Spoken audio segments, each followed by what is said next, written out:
رسول اللہ صلی اللہ علیہ وسلم نے فرمایا بہترین صدقہ وہ ہے جو بے پرواہی کے ساتھ دیا جائے، اور شروع کرو اس شخص سے جس کا نفقہ تم پہ واجب ہو۔ یہاں لفظ زہر غنن استعمال ہوا ہے۔ زہر کا مطلب ہوتا ہے پیچھے، اور غنا کا مطلب ہوتا ہے مالدار ہونا یا غنی ہونا، یعنی جب تم صدقہ کرو تو سب کچھ نہ دے ڈالو بلکہ اپنے لیے بھی کچھ باقی رکھو۔ اور دوسرا معنی جیسا کہ یہاں ہوا ہے کہ جو بے پرواہی کے ساتھ دیا جائے، یعنی انسان جب دے تو پھر نیکی کر دریا میں ڈال، بھول جاؤ۔ ایسا نہیں کہ تم دینے کے بعد پیچھا کرنا شروع کر دو، لینے والے پر احسان جتاؤ یا اس کو اذیت دو۔ اور اسی طرح ابتدا اس سے کرو جو تمہارا قریبی ہو، یعنی جن کی کفالت تم پہ فرض ہے، اپنے بیوی بچوں سے، اپنے گھر والوں سے، اپنے رشتہ داروں سے۔ اب یہاں پر بہترین صدقہ نمبر 1 اس شخص کا صدقہ جو دل کے اطمینان کے ساتھ خرچ کرے، دے کے بھول جائے، لینے والے کو دکھ نہ دے۔ اس کو کیوں بہترین صدقہ قرار دیا گیا؟ اس کو اچھا صدقہ کیوں کہا گیا کہ یہ اچھا صدقہ ہے؟ دیکھیے، بہترین صدقہ وہ ہے جو بے پرواہی کے ساتھ دیا جائے۔ کیوں بے پرواہی کے ساتھ دیے ہوئے صدقے کو بہترین کہا گیا؟ اور ظاہر کا معنی جیسا کہ آپ سب جانتے ہیں، پیٹھ یا پیچھے، غنن غنا کے، یعنی دینے کے باوجود پیچھے بھی کچھ باقی ہے، یہ مراد ہے اس سے۔ اور دوسرا، اگر غنا کو غنن نفس قرار دیا جائے تو اس سے مراد یہ کہ دینے کے بعد پھر آپ فقر یا محتاجی سے نہ ڈریں، جس کو دیا اس پر احسان نہ جتائیں، اور بے فکر ہو جائیں کہ ضائع نہیں ہوگا، ریٹرن آئے گا۔ ہونا تو یہ چاہیے تھا کہ سب کچھ دے ڈالنے کو بہترین صدقہ کہا جائے، لیکن یہاں یہ کہا جا رہا ہے کہ سب کچھ دے ڈالنا بہترین صدقہ نہیں۔ بہترین صدقہ وہ ہے کہ جب آپ دیں تو دینے کے بعد آپ خود محتاج نہ ہو جائیں۔ قرآن پاک میں اس کے بارے میں ایک آیت آتی ہے، کیا؟ وَلَا تَجْعَلْ يَدَكَ مَغْلُولَةً إِلَىٰ عُنُقِكَ وَلَا تَبْسُطْهَا كُلَّ الْبَسْطِ فَتَقْعُدَ مَلُومًا مَحْسُورًا۔ لا تبسطها كل البسط، اسے روکا گیا ہے، سب کچھ دے ڈالنے سے روکا گیا ہے۔ کیوں؟ فتقعد ملوما محسورا، ورنہ تم خود عاجز، محتاج، درماندے، ملامت زدہ ہو کے بیٹھ جاؤ گے، خود لوگوں کے آگے ہاتھ پھیلانے لگو گے۔ اور بہترین صدقہ کون سا ہے؟ جو تم سب سے پہلے اپنے گھر والوں کے اوپر خرچ کرتے ہو۔ اب گھر والوں پہ خرچ کرنا فرض ہے تو فرض کی ادائیگی پر اجر بھی زیادہ ہے، جیسے نفل پر بھی ثواب ہے، لیکن اگر آپ فرض نماز چھوڑ کر نفل پڑھ رہے ہیں تو نفل فائدہ مند نہیں، پہلے فرض ادا کریں۔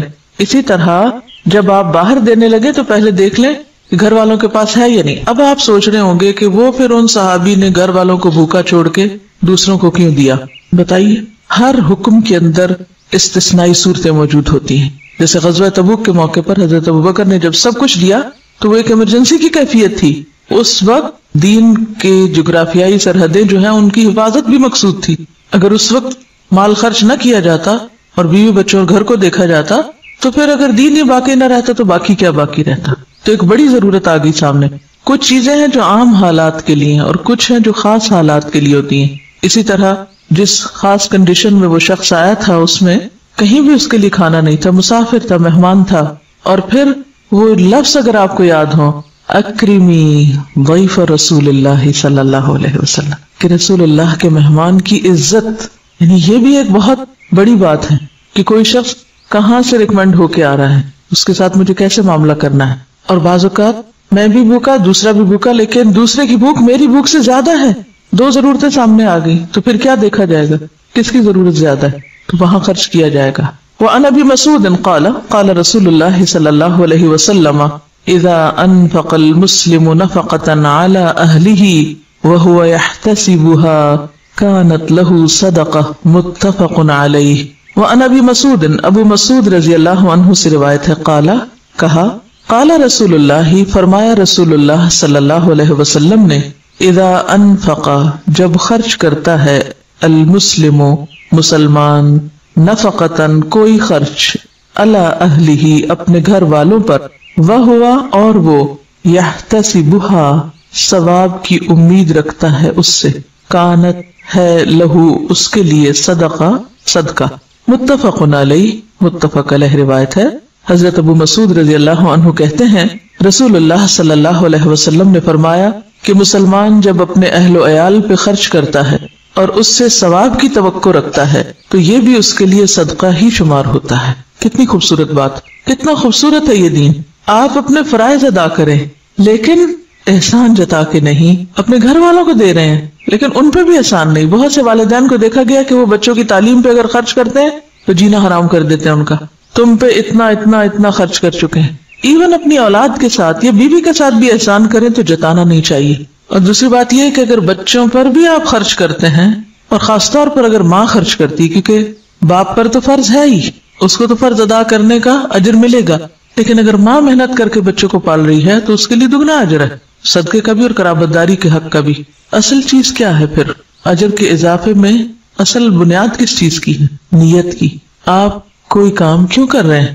وعن ابی ہریرہ قال قال رسول اللہ صلی اللہ علیہ وسلم دینار انفقته فی سبیل اللہ ودینار انفقته فی رقبہ ودینار تصدقت به علی مسکین ودینار انفقته علی اہلک اعظمها اجرا الذی انفقته علی اہلک رواہ مسلم۔ عن ابی ہریرہ، ابو ہریرہ رضی اللہ عنہ سے روایت، قال کہتے ہیں قال رسول اللہ صلی اللہ علیہ وسلم، رسول اللہ صلی اللہ علیہ وسلم نے فرمایا، دینار ایک دینار، انفقتہ خرچ کیا تم نے اس کو، فی سبیل اللہ اللہ کے راستے میں، ودینار اور ایک دینار، انفقتہ خرچ کیا تم نے اس کو، فی رقبۃ گردن چھڑانے میں، ودینار اور ایک دینار، تصدقت بہ صدقہ کیا تم نے ساتھ اس کے، علی مسکین اوپر مسکین کے، ودینار اور ایک دینار، انفقتہ خرچ کیا تم نے اس کو، علی اہلک اپنے گھر والوں پر، اعظمها اجرا سب سے بڑا اجر کے اعتبار سے، الذی وہ ہے جو، انفقتہ خرچ کیا تم نے اس کو، علی اہلک اپنے اہل و عیال پر۔ رواہ مسلم، اسے مسلم نے روایت کیا ہے۔ حضرت ابو ہریرہ کہتے ہیں کہ رسول اللہ صلی اللہ علیہ وسلم نے فرمایا کہ ایک دینار وہ ہے جو تو خدا کی راہ میں خرچ کرے، ایک دینار وہ ہے جس کو تو غلام آزاد کرنے میں خرچ کرے، ایک دینار وہ ہے جس کو تو مسکین پر صدقہ کرے، ایک دینار وہ ہے جس کو تو اپنے اہل پر خرچ کرے۔ ان سب میں اپنے اعتبار سے سب سے بڑا دینار وہ ہے جس کو تو اپنے گھر والوں پہ خرچ کرے۔ آپ سب کو ایک وعدہ کرنا ہوگا مجھ سے، سب بیٹوں والی مائیں اپنے بیٹوں کو یہ حدیث لفظ لفظ پڑھائیں گی، سب ساسیں جو اس وقت ساس بن چکی ہیں خاص طور پر بیٹوں کو یہ حدیث سنائیں گی، یہ قرض ہے آپ پر۔ آپ کو پتا ہے بہت سے جھگڑے کہاں سے شروع ہوتے ہیں؟ کہاں سے شروع ہوتے ہیں؟ جب مرد حضرات اپنی ذمہ داری نہیں پوری کرتے۔ کیوں نہیں کرتے؟ اس کے کئی اسباب ہو سکتے ہیں، اس میں ایک سبب یہ ہوتا ہے کہ بیٹا کرنا چاہتا ہے، ماں نہیں کرنے دیتی، کہتے سب کچھ بیوی کو ہی دے ڈالو گے، سب کچھ بچوں پہ خرچ کر ڈالو گے۔ ٹھیک ہے، اس میں اعتدال چاہیے، سب کچھ بچوں اور بیوی کے لیے نہیں، لیکن ان کی ذمہ داری پوری کرنا۔ اگر مائیں یہ تعلیم اپنے بچوں کو دیں گی اور بچے آگے اپنی بیویوں کا اور بچوں کا خیال کریں گے، ان کا دھیان رکھیں گے، تو اس سے فائدہ کیا ہوگا؟ گھر میں خوشی ہوگی، گھر میں سکون ہوگا، تو آپ سب کام اچھے سے کر سکیں گے۔ اور دوسری بات یہ ہے کہ جب اپنے گھر والوں کو چھوڑ کے دوسروں کو دیا جاتا ہے، اس سے کیا ہوتا ہے نقصان؟ جو لے کے جاتے ہیں ان کے لیے دلوں میں نفرت اور عداوت پیدا ہوتی، پھر اوپر سے کہا جاتا ہے کہ آپ پھوپھی کے ساتھ اچھا سلوک نہیں کر رہے، آپ فلاں کے ساتھ اچھا نہیں کر رہے۔ مائیں یہ تو بیٹوں کو ضرور سکھاتی ہیں، دیکھو بہن ہے تمہاری، اس کو بھی دینا ہے، یہ بھانجے ہیں، یہ بھتیجے ہیں، یہ فلاں ہے، یہ فلاں ہے، سب کو دینا۔ نہیں سکھاتے تو کیا نہیں سکھاتے؟ بیوی کو بھی دینا۔ بیوی کا اگر وہ شوہر دل جیتیں گے تو کس کو فائدہ ہوگا؟ بالکل مدر ان لا کو ہی فائدہ ہوگا۔ لیکن اس کا یہ مطلب نہیں کہ بیویاں پھر واحد وارث بننا چاہیں سارے مال کی۔ دیکھیے مرد حضرات عام طور پر ان معاملات میں بیوی پہ بہت انحصار کرتے ہیں، وہ کہتے ہیں جدھر تم چاہو دے دو۔ اکثریت کو میں نے یہ دیکھا ہے، جو چاہو کرو۔ اب عورت کے ہاتھ میں ایک چیز آ گئی، اب ایک اور آزمائش، ہر نعمت آزمائش۔ اب اس پہ کیا فرض عائد ہوتا ہے کہ وہ سارا کچھ چھپا کے اپنے پاس ہی نہ رکھ لے۔ پھر اگین جب بہو پہ بات آتی ہے تو بہو اور بیٹی کے یا نند بھاوج کے آپس میں تعلقات کیوں خراب ہوتے ہیں؟ مثلا شوہر نے کچھ دیا، بہن کو نہیں دکھانا، چھپانا ہے، ساس سے بھی چھپانا ہے، اس سے بھی چھپانا ہے، اس سے بھی چھپانا ہے۔ اس کے کوئی وجوہات ہو سکتے ہیں، لیکن ان مسائل کو کم کرنے کے لیے اصل جو چیز چاہیے وہ دلوں کا بڑا ہونا ہے۔ جو لے جاتا ہے لے جائے، میرا حصہ کوئی بھی نہیں لے جا سکتا، میں نے انشور کرایا ہوا ہے، کوئی نہیں لے جا سکتا میرا، جو میرے حصے میں وہ آئے گا۔ اور اگر اللہ ہی نے نہیں لکھا میرے حصے میں، کسی کو دینے کی توفیق نہیں ہوگی، چاہے میں ٹکرے مار کے مروں، نہیں مل سکتا، لکھا ہی نہیں میری قسمت میں۔ تو اس لیے ان معاملات میں تھوڑی بے پرواہی کی بھی ضرورت، تھوڑی نہیں بلکہ بہت، دلوں کی وسعت کی بھی ضرورت ہے۔ شوہر رازق نہیں ہوتے، رازق کون ہے؟ اللہ۔ اگر وہ ہمیں دینے کی بجائے ماں کو دے رہے ہیں، بہن بھائیوں کو دے رہے ہیں، باہر کہیں دے رہے ہیں، تو اس پہ بہت جلنے کڑنے کی ضرورت نہیں، جو آپ کا وہ آ جائے گا، جو اللہ نے آپ کے لیے لکھا ہے وہ کہیں سے بھی آئے گا۔ تو جب تک ہم بھروسہ اللہ کی ذات پہ نہیں کریں گے نا تو بات نہیں بنے گی۔ یہ قصہ سنا رہی ہے کسی کا کہ بیٹا جاب بھی کرتا تھا، بزنس بھی کرتا تھا، جو مال کماتا تھا ماں کو لا کے دیتا تھا۔ عام طور پہ ایسے ہی ہوتا ہے، بچے ماں سے اٹیچڈ ہوتے ہیں، سب کچھ انہیں کو سمجھنے لگا۔ اب ہوا کیا کہ جب شادی ہوئی تو بیوی کا مطالبہ شروع ہوا، لیکن وہ ساس جو تھی وہ ان کو عادت نہیں تھی دینے کی یا شیئر کرنے کی۔ تو اب نقصان کیا ہوا کہ بہو جو ہے وہ مسلح پہ بیٹھ گئی، یار رب بزنس خراب ہو، نہ مجھے دے نہ اس کو دے، کسی کو بھی نہ ملے۔ ہاں پھر لوگ انتہا پسندی میں یہاں تک پہنچ جاتے ہیں کہ اگر میرا نہیں تو کسی کا بھی نہیں۔ تو یہ طرز عمل بھی درست نہیں۔ یاد رکھیے کوئی بھی اصلاح ہو نہیں سکتی جب تک کہ دو طرفہ، دونوں طرف سے دل نہ بڑا کیا جائے، دونوں فرائض ادا کرنے میں نہ لگ جائے۔ اگر دونوں حقوق مانگنے میں لگ گئے تو مسئلہ خراب ہوگا۔ تو یہاں پر آپ دیکھیے کہ خیر کے کاموں میں خرچ کرنے کا بھی اجر بتایا گیا، لیکن اس کے ساتھ ساتھ اہل و عیال پہ خرچ کرنا بھی باعث اجر و ثواب ہے۔ اور ذمہ داری میں نے آپ پہ امانت ڈال دی ہے، بیٹوں کو یہ حدیث سنانی ضرور ہے اپنی زبان سے۔ وَأَنْ ثَوْبَانَ قَالَ قَالَ رَسُولُ اللَّهِ صلی اللہ علیہ وسلم افضل دینار ينفقه الرجل دینار ينفقه على عیاله ودینار ينفقه على دابته في سبیل اللہ ودینار ينفقه على اصحابه في سبیل اللہ، رواہ مسلم۔